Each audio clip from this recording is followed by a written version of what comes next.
In today's video, I'm going to teach you how to create new labels in Monday.com.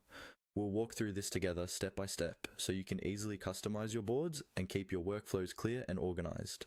By the end, you'll know exactly where to click and what to look for whenever you want to add a new label.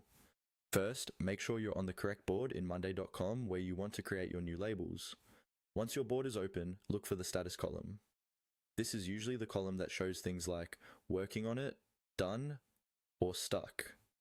The labels we're going to create will live inside this status column, so finding it is the key starting point. Next, move your mouse to the top of that status column header. On the right side of the column name, you'll see a small icon with 3 dots.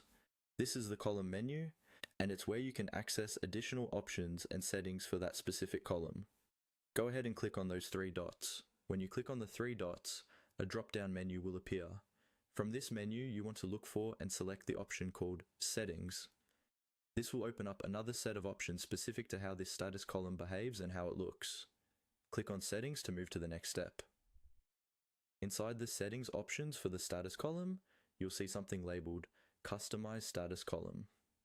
This is the area where you can edit existing labels, change colors, rename them, and of course, add new ones.